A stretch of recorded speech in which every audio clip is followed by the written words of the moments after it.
नमस्कार, JM financial के videos in horizon के बुक रिव्यू सेक्शन में आपका स्वागत है। आज हम जिस पुस्तक के बारे में चर्चा करेंगे उसका नाम है the art of thinking clearly, a best seller written by Rolf डोबेली।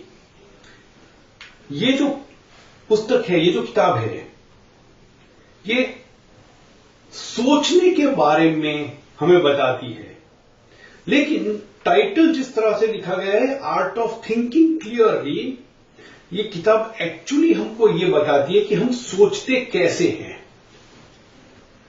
और ये जो हम सोचते कैसे हैं उसमें जो गलतियां होती है उसके ऊपर नजर करती है।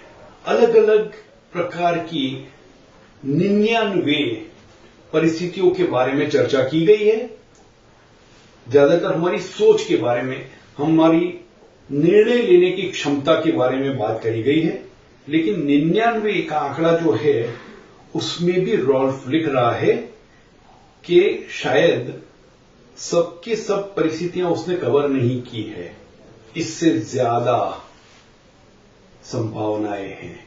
और ये जो गलतियां होती है उस विषय में ये पुस्तक ने बहुत सुंदर तरह से बताया है। परंतु ये लेखक ये भी कहते हैं कि ये पुस्तक में जो भी लिखा गया है ये मैंने औरों से सीखा है। बहुत सारे स्कॉलर्स हैं जिन्होंने कुछ लिखा है, कुछ रिसर्च किया है, कुछ अलग अलग काम किया है अपने अपने क्षेत्र में। उनकी जो विजडम है उसको मैंने ये पुस्तक में सामान्य व्यक्ति की भाषा में लिखा है। तो रॉल्फ डोबेली का कहना यह है कि वो तो एक ट्रांसलेटर का काम कर रहे हैं, लेकिन क्या ट्रांसलेशन किया है? अच्छे से अच्छा ज्ञान हमको सरल भाषा में परोसा गया है। हम कुछ परिस्थितियां देखते हैं, उसके ऊपर नजर करते हैं। कई बार ये देखा गया है कि कभी कभी आकाश में जब कुछ बादल दिखते हैं तो हम वो बादल के आकार के बारे में सोचने लगते हैं कि कभी आपको उसमें वृक्ष दिखेगा, कभी हमको भारत देश का नक्शा दिखेगा, कभी हमको वहां पे कुछ खरगोश दिखेगा। है तो बादल, आकार हमको उस प्रकार का दिखता है। बारिश के दिनों में जब पानी भर जाता है रास्तों पे, तो वो जो पानी जहां पे भरा है उसके आकार के बारे में भी हम सोचते हैं और वहां पे हमको कुछ अलग सी पैटर्न दिख जाती है। दूसरी परिस्थिति देखते हैं, जब जीवन में कुछ दुर्घटना घटती है तो मन में पहला प्रश्न ये आता है कि ये मेरे साथ क्यों हुआ। दुर्घटना कोई अच्छी बात होती है तब मन में ये प्रश्न नहीं आता कि ये मेरे साथ क्यों हुआ। तीसरा, निवेश की दुनिया पे नजर करें तो कई बार निवेशक या तो बहुत देर से निवेश करते हैं या कुछ जल्दबाजी में अपने पैसे निवेश में से निकाल लेते हैं। अगर इनमें से कोई भी घटना आपको लग रहा है कि या तो आपके साथ घटी है या आपने अनुभव किया है या आपने किसी को ये करते देखा है, तो आप सबके लिए ये पुस्तक पढ़ना अनिवार्य है। तो हम ये पुस्तक में से 2 बायसेस के बारे में बात करेंगे। बहुत सारे बायसेस हैं, लेकिन रिव्यू के लिए हम केवल 2 बायसेस की बात करेंगे। पहला बायस, जिनको लेखक ने कहा है फोरकास्ट इल्यूजन। इल्यूजन यानी कि भ्रम, फोरकास्ट यानी कि भविष्य के बारे में जानना। तो भविष्य के बारे में जानकारी होने का जो भ्रम है उस विषय में बात कर रहे हैं। ये एक मनुष्य स्वभाव है, हमको आज भविष्य जानने की बहुत ज्यादा तीव्र इच्छा होती है। क्या होने वाला है, क्या होगा, अच्छा होगा या बुरा होगा। और ये जब बहुत सारे लोगों की इस प्रकार की इच्छा होती है तो एक पूरी इंडस्ट्री बन जाती है जो फोरकास्ट करते हैं। और ये इंडस्ट्री शब्द मैं नेगेटिव अर्थ में नहीं बोल रहा हूं, परंतु हकीकत यह है कि ये इंडस्ट्री बन चुकी है। लेकिन ये जो भविष्यवाणी करते हैं उसमें से कितनी सही और कितनी गलत है ये कौन देखता है। जहां तक मेरा मानना है इस चीज को नजरअंदाज किया जाता है। लेकिन फिलिप टेटलॉक ने आके इस विषय पे अभ्यास करना शुरू किया। कुछ 284 अलग अलग फोरकास्टर के 28,361 अलग अलग प्रेडिक्शंस का उन्होंने अभ्यास किया।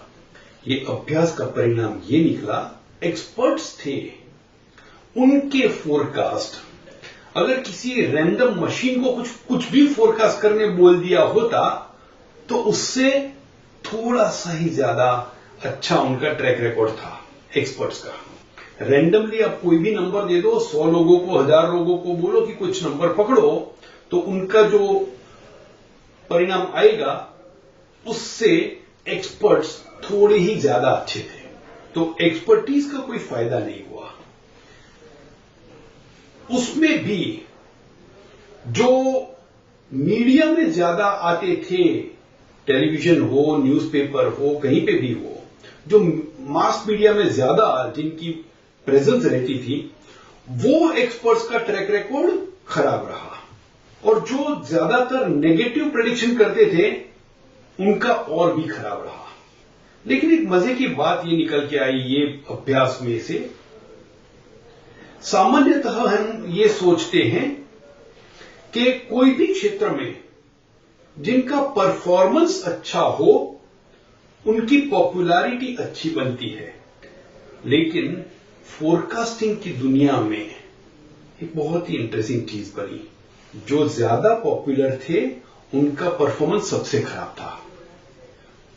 नाउ इसका अर्थ ये नहीं है कि सभी फोरकास्टर खराब है या तो फोरकास्टर की तरफ नजर ही नहीं करनी चाहिए।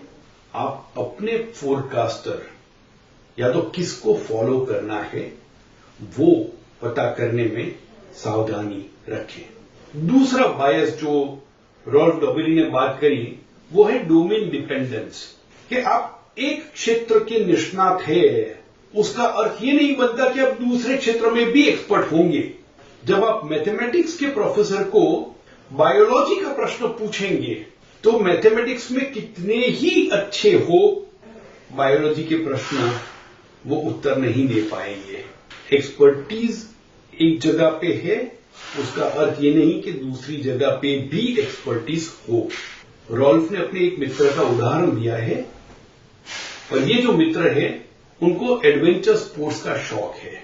ये पहाड़ों पर चढ़ जाते हैं और जो रॉक क्लाइंबिंग करते हैं तो खुले हाथ से रॉक क्लाइंबिंग करते हैं। पूरे हाथ पे अपना वजन लेके वो ऊपर चढ़ते हैं ऊंची ऊंची पहाड़ियों पे। पहाड़ के ऊपर चढ़ने के बाद वो सेफ्टी के मिनिमम इक्विपमेंट लेकर कूदते हैं। जान जोखिम में डालने वाले खेल करते हैं। लेकिन यही मित्र अपना बिजनेस शुरू करने से डरते हैं कि कहीं बिजनेस में दिवाला ना निकल जाए। जब रॉल्फ डॉबिली को ये बात का पता चला तो उन्होंने अपने मित्र को बताया कि तुम जो कर रहे हो, जान का जोखिम ले रहे हो, मैं तुम्हारी जगह पे होता तो बिजनेस का दिवाला हो जाए वो पसंद करता मरने के बदले। और ये बात वो दोस्त को पसंद नहीं आई। जान का जोखिम लेने के लिए तैयार है, पैसों का जोखिम लेने को तैयार नहीं है। एक क्षेत्र की एक्सपर्टीज, एक क्षेत्र की समझ दूसरे क्षेत्र से अलग पड़ती है। और ये हम कई बार कई जगहों पे देखते हैं, खास करके निवेश की दुनिया में। सो निवेशकों को ये समझना जरूरी है कि कोई बहुत ही अच्छा डॉक्टर हो, बहुत ही अच्छा इंजीनियर हो, बहुत ही अच्छा कॉर्पोरेट एग्जीक्यूटिव हो, बहुत ही अच्छा सेलिब्रिटी हो, क्रिकेटर हो, मूवी स्टार हो, अपने अपने क्षेत्र में एक्सपर्ट है, लेकिन वो अच्छे निवेशक हो ये जरूरी नहीं है।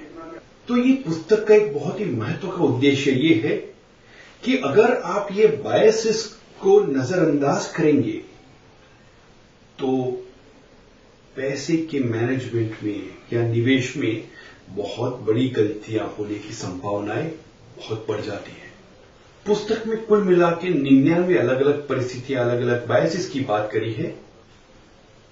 परंतु क्योंकि हम केवल बुक रिव्यू कर रहे हैं, हमने केवल 2 ही बायसेस के बारे में बात की है, मैं आप सबसे ये रिक्वेस्ट करूंगा कि ये किताब ले, पढ़े, बार बार पढ़े।